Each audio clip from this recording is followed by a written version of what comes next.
Eu vou trazer mais um trechinho, vou até compartilhar com vocês só um minutinho.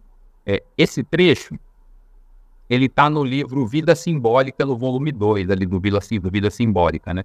Lá no parágrafo 334 do livro. Nesse trecho, o Jung falou um pouco da fofoca e desses personagens públicos, né? Mas tem uma coisa no nosso tempo que eu acho que serve como um bom exemplo de persona, assim, para a gente entender esse conceito. E eu acho que é um Instagram.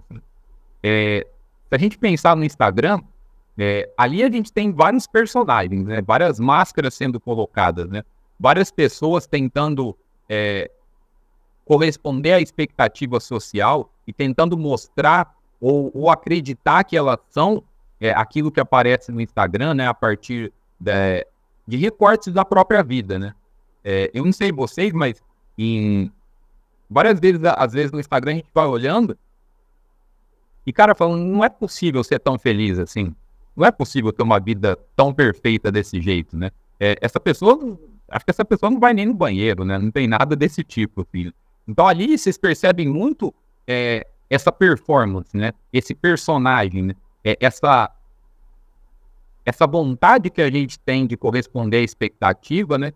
E de como a gente vai construindo uma imagem ilusória e de como às vezes a gente acredita nela, né? A gente se identifica mesmo com essa imagem, né? E de como é sofrido para a gente, às vezes, olhar para esse personagem do Instagram e depois olhar para a nossa vida, né? Porque a nossa vida ela é muito diferente, né? Ali a gente coloca o Instagram, a gente tem a oportunidade de fazer um recorte perfeito, né? Mostrar só os bons momentos, a hora que a gente está indo naquele restaurante, a hora que a gente está fazendo o exercício físico, que a gente está numa viagem com os amigos, né?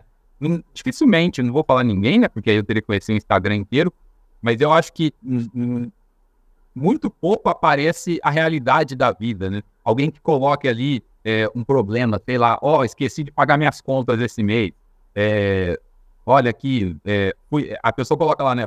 Fui na academia hoje, mas ela não coloca todos os outros dias do mês que ela não foi, que ela ficou em casa, de repente fazendo algo que não seria vendido como uma vida saudável, né? Então, eu acho que no Instagram a gente percebe muito essa dinâmica, né? Da expectativa social, de como a gente quer corresponder a essa expectativa social e de quanto sofrimento é gerado e de quanto a gente, às vezes, tem que cortar partes da nossa personalidade, da nossa vida, para tentar se enquadrar nessa expectativa, né? E entrar nesse grupo, né? E ser aceito nessa comunidade, né? Então, acho que é um bom exemplo para a gente pensar a persona nos dias atuais. Para encerrar esse vídeo, eu vou trazer um trecho de um livro que não é do Jung, mas é de um dicionário junguiano, né, do Paulo Pierre, que eu acho que ele elenca aí algumas possibilidades de significação desse termo persona em Jung. Então, acho que com isso a gente faz um fechamento aí das possibilidades e uma espécie de resumo dos outros trechos que a gente tratou, né? Vou dividir o slide com vocês e a gente vai passando ponto a ponto aqui, lendo as possibilidades de significação que o Paulo coloca no dicionário junguiano.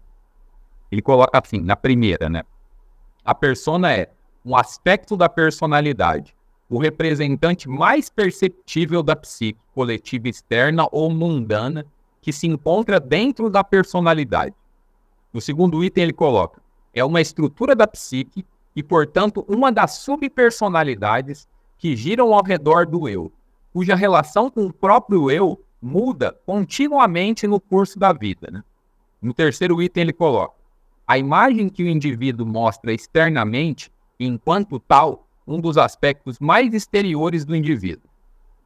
Aí no quarto, a persona é esse papel ou status social do indivíduo nas relações com o mundo, cultural e social.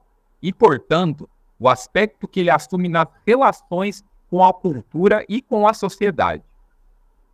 Continuando, no quinto item ele coloca, a persona é a adaptação do indivíduo àquilo que é coletivo, isto é, a atitude que o indivíduo mostra em resposta aos outros e às situações dadas para adaptar-se ao ambiente e nele agir.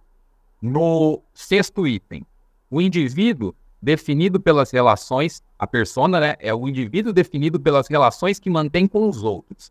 E, portanto, o indivíduo na sua, por assim dizer, visibilidade aos outros. No 7º item ele coloca o conjunto das atitudes convencionais do indivíduo enquanto pertencente a uma tradição, razão pela qual se evidencia nos diferentes pré-julgamentos que o indivíduo manifesta em relação aos outros, captados, por sua vez, como pertencentes a outras tradições. E aí, no último item, ele diz que a persona é o invólucro das modalidades expressivas, dos sentimentos e dos pensamentos, dos quais o indivíduo é revestido na relação que mantém com os estereótipos que jazem na e, ao mesmo tempo, veiculados pela psique coletiva, consciente e inconsciente.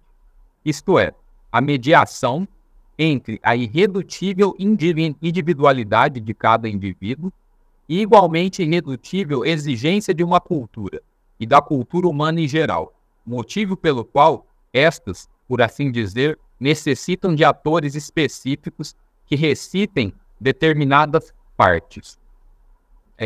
Então, com isso, a gente passou pelos trechos que eu selecionei e eu acho que fica para a gente essa ideia da persona como esse papel social e de como a gente lida com esse papel, como a gente atende essas expectativas sem violentar o nosso mundo interno, sem violentar a nossa própria personalidade, né?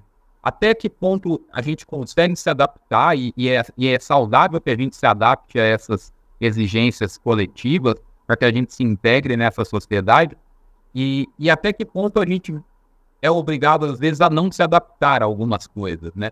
Ou a gente pode não se adaptar a algumas coisas para que a gente possa expressar essa individualidade, né?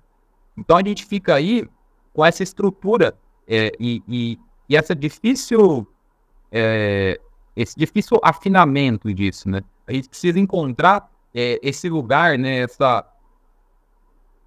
Esse meio termo, esse lugar onde a gente consiga, de certa forma, atender a essas tendências coletivas, né? E se adaptar a essas expectativas e também as nossas expectativas, né? Do que seria esse indivíduo na sociedade, mas também se adaptar a esse mundo interno, que também tem as suas exigências e as suas expectativas, né? O Jung vai colocar como contraponto da persona a questão da ânima e do ânimo, né? Então a persona seria essa função de relação com o mundo exterior, enquanto a ânima e o ânimos fariam a função de relação com o mundo interior do indivíduo, né?